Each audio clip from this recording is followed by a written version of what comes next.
네, 안녕하세요. 발제까지 왔어? 발제까지.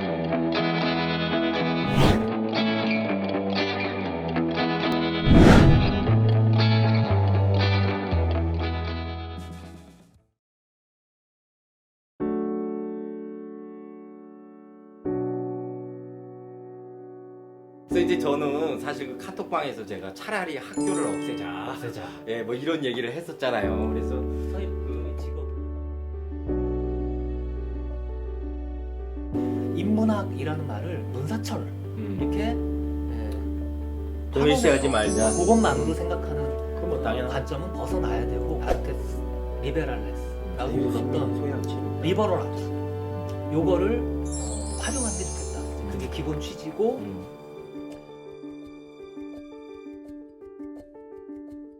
인문학을 얘기할 때 새로움이라고 하는 것 자체가 그냥 어떤 컨텐츠로서 우리가 주어지는 게 아니라 그렇지. 내가 가지고 있는 것 자체가 어떤 진리 자체는 아니다라고 하는 그 어떤 인식, 그 간극에 대한 인식이 있을 때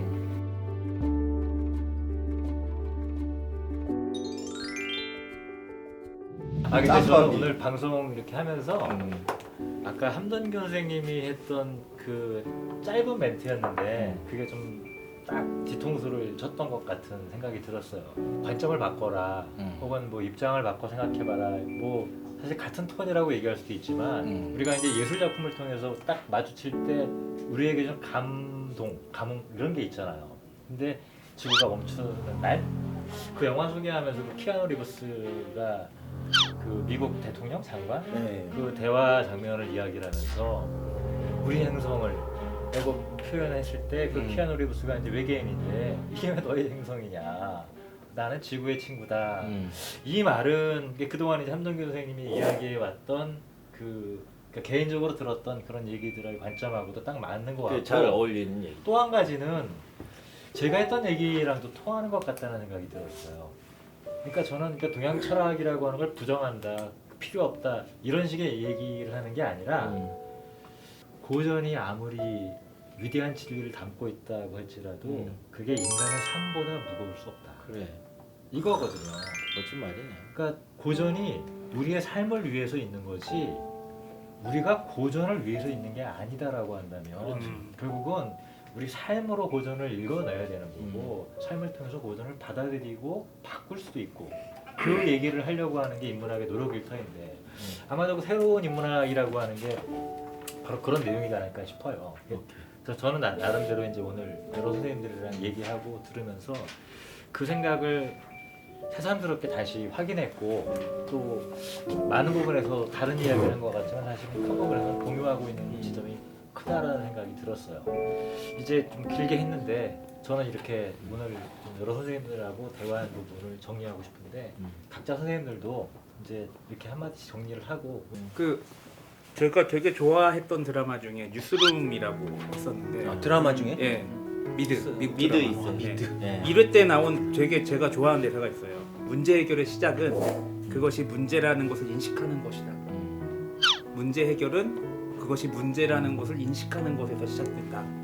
그러니까 지금 새로운 인문학이라는 얘기를 했는데 새롭다는 말에는 과거의 것이 낡았다라는 것을 전제로 하고 그것이 문제라는 것을 전제로 시작하는데 이것이 낡고 문제다라는 것이 왜 낡고 문제다라고 하는지를 얘기를 할 필요가 있었기 때문에 오늘 얘기들이 좀 나온 것 같고 거기에 한 가지 더 보태진 게 아까 한동준 선생님 말씀하셨듯이 우리가 낡고 오래됐다고 얘기하는 것 자체가 대화의 통로를 막고 뭔가를 규정짓는 과정이 될 수도 있다 라는 것도 염두에 둬야 된다는 것도 생각하고 그리고 인문학이라면 기본적으로 이 정도는 돼야 된다는 그 선이 인간이라면 기본적으로 이 정도는 해야 된다는 선이 있을까 없을까라는 얘기까지도 잠깐 나온 것 같아요.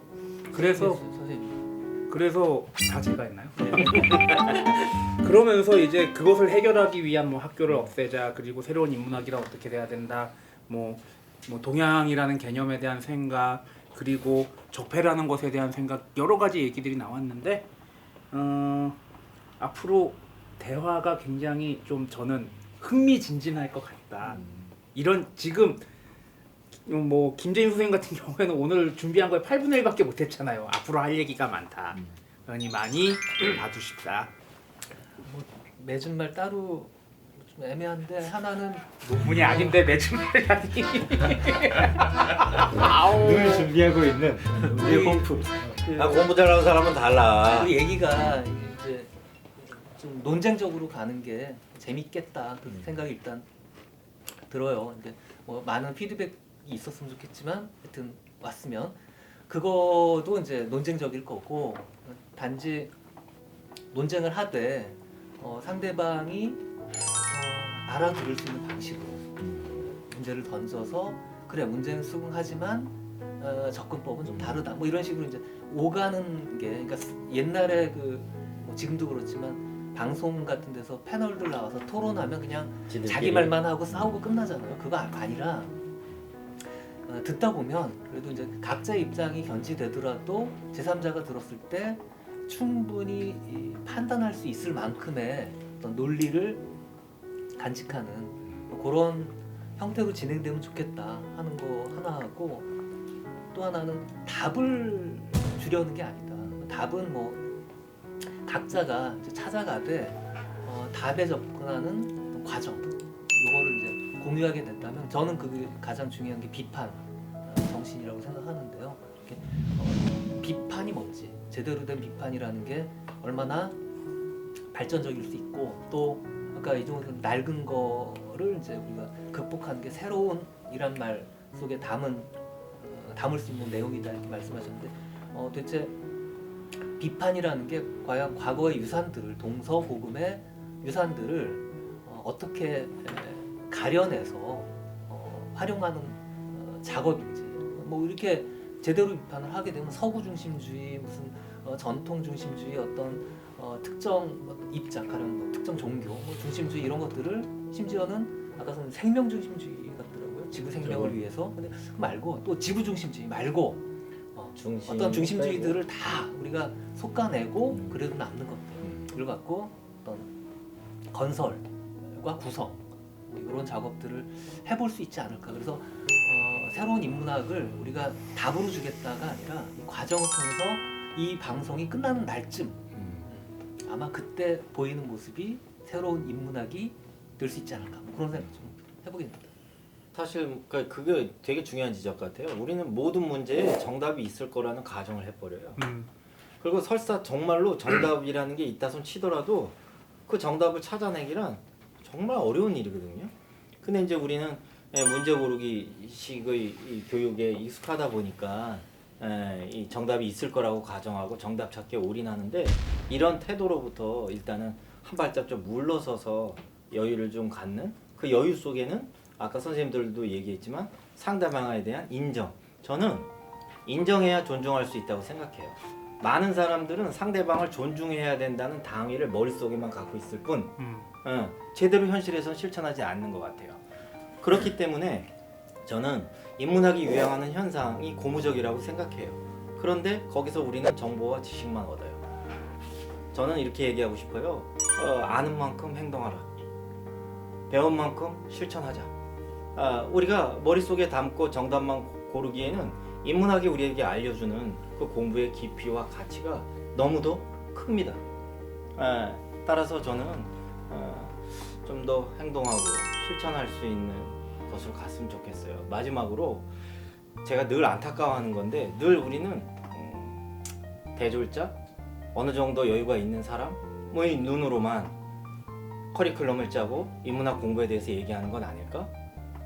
우리가 특정 계층이나 특정 위치에 있는 사람들만을 위해서 인문학이 존재하는 것은 아닐 터인데 설령 과거에 설사 그것이 엘리트들의 전유물이었다손 치더라도 만에 하나 선생님들이 얘기하는 것처럼 모든 인간의 삶과 관련된 것들을 인문학이라고 얘기할 수 있다면 이것은 좀 더 우리가 시선을 아래로 둬야 될 필요가 있는 것은 아닐까라는 말씀을 드리고 싶고 그런 이야기들을 여러 선생님들과 함께 나누면서 저도 배워가겠다라는 말씀을 좀 드리고 싶어요. 선생님들 오늘 너무 고맙고 사랑합니다.